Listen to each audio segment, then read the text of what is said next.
Hello, today is National Quilting Day and I'm working on an economy block. I am really obsessed with economy blocks. I've made a couple of quilts with them and I'm currently working on another one. So let's look at the economy block. I will talk about the cutting sizes of the squares as we go. We start out with this blue square, which is 5.5 inches. Then you take a contrasting color that is 5 inches and cut it on the diagonal. Then the outer portion of the economy block is also a square cut on the diagonal, but this one is 6.5 inches. Boy, I gotta press this. So that's where I wanted to, show you everything here on my ironing board, because where you start is pressing the center for reference lines. The first lines that we press are exactly in half. The second lines we will press are on each diagonal. And then I'll show you how to line those up. And here you can see that I lined this up the best I could on the diagonal.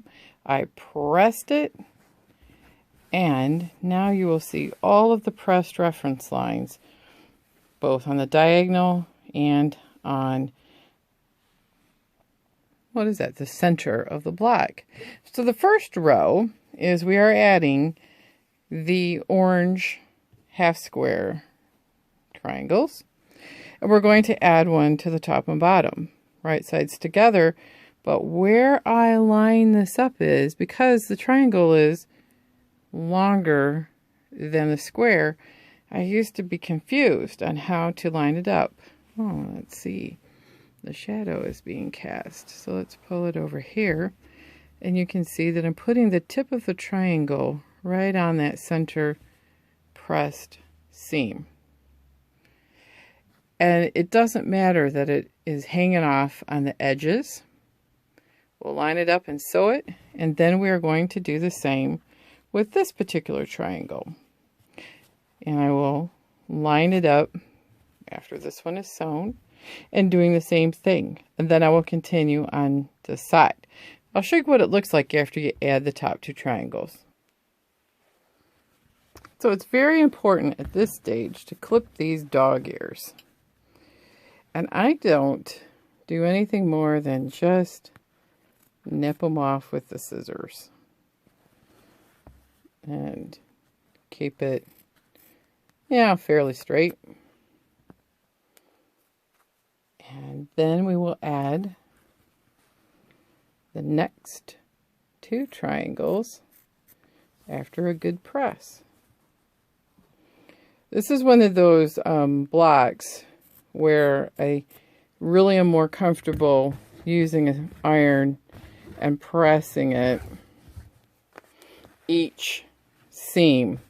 I have a wooden pressing tool, but it just makes for a better look on the block if you press each time. And yes, I use steam. I'll even roll it over and double check. So now you can see the crease is a little bit better. And we're going to line this up the same way we did on the first two. And in fact, that's how we're doing it on all of the triangles in the economy block. We'll line this up, and it really helps to have super good lighting. I have extra lighting by my sewing machine, and it helps to see these lines that you press that will starch out at the end. So I'm going to add the next orange triangles, and then I will show you the white triangles. So now we're going to put the white triangles on exactly the same way as we did the orange ones. We are going to center the point right on that middle pressed line here so that we know and I'm not exactly right here, so that we know that this is going to be square. I have a top and a bottom. I'm going to press, and then I'm going to do the sides. Now, something that I did off camera is I squared this up to exactly 8 inches. So I'm going to go ahead and add the white triangles on, just like I did the orange, making sure that this tip is exactly on that center pressing line. And I'll get a super close up so that you can see how it lines right up there on that center line. And then you can see that that goes to the tip of the triangle, more or less.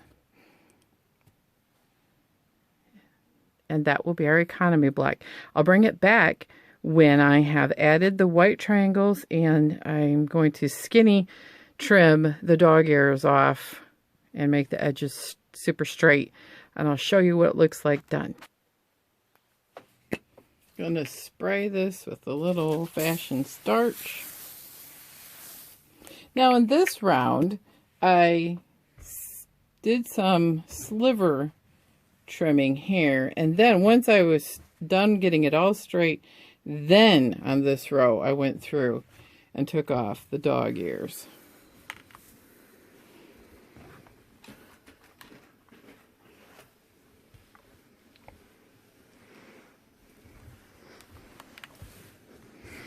Okay, now what's really important is I want to press the back and then show you how I find the seams to be the easiest to deal with, which may be rather unconventional.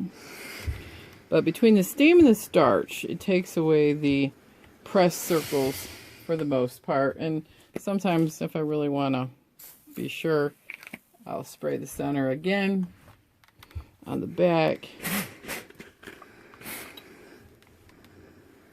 Okay. So let's look at this.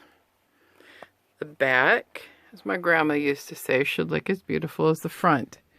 You see, I have all the seams pressed flat and out. Going out. It keeps the block flatter. You might see a little bit of shadowing around the edge there, but it doesn't bother me because the fuzz bothers me. And I got a little wrinkle there that I'm going to have to work on pressing. But there is a economy block. It's an old term for a traditionally pieced block that is a square within a square with the outer diamonds. Not a super difficult block to make, but if you are very careful in measuring it, you'll preserve your points here. None of mine got cut off. Mine are a little far here, but I like it that way. I would rather have that square look like it's floating.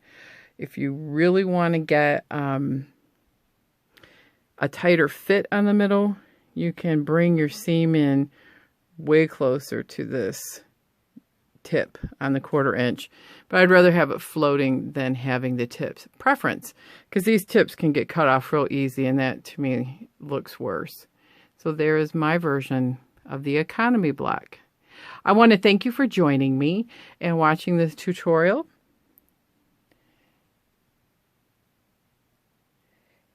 And on my blog, I will have a link in the description below of a written and pictorial version of this and some of the measurements for each of these squares.